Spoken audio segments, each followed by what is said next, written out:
Yusek, may we have your statement tungkol po dun sa lumabas na survey ng Okta Research wherein tumaas daw yung self-rated poverty nitong July. Tumaas siya sa 45%, mas mataas kumpara sa 42% noon pong Abril. Saan po natin to pwedeng i-attribute? Okay, unang-una, hindi naman po talaga maisasantabi ang realidad na hindi naman lahat ng Pilipino ngayon ay saganang-sagana. Kaya nga po tuloy-tuloy pa rin ang programa ng Pangulo patungkol po sa Walang Gutom program ng DSWD at nandiyan na rin po ang pagbibigay natin ng mga mga discounts, 50% discounts sa pamasahe sa mga estudyante at sa mga senior citizens.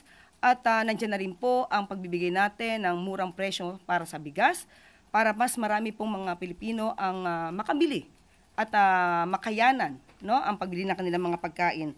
Pati po ang school feeding program ng DepEd ay nandiyan po. Tuloy-tuloy po ito. At hindi po ito titigilan hanggat sa mas maramdaman po ng mas marami pang Pilipino ang kanilang pag-angat sa buhay.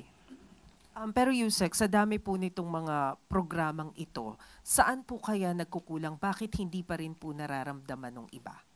Kasi kailan lamang po din natin sinimulan ang murang presyo ng bigas at sabi nga po, nung nakaraang buwan, nag-report po ang DSWD, ang sinasabi po natin na pag-angat kaunti ng buhay ng ibang mga Pilipino ay nararamdaman because of the Walang Gutom program. So ito ay patuloy pa rin natin gagawin para mas maramdaman pa po na mas nakakarami. Panghuli na lang po, Yusek, tungkol po sa ibang survey, yung sa WR numero. Lumabas po kasi dun sa survey na yon na sa 2028, frontrunner pa rin po sa pagkapangulo si VP Sara.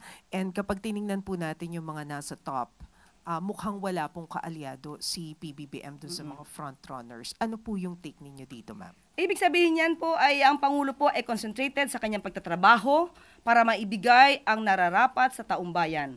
Hindi pa po namumulitika ang Pangulo. Hindi po namumulitika ang Pangulo. At siguro ang eleksyon, 2028 pa po yan, saka na natin pag-usapan. Pagtuunan po natin at pinagtutuunan ng Pangulo ang pagtatrabaho para sa taong bayan.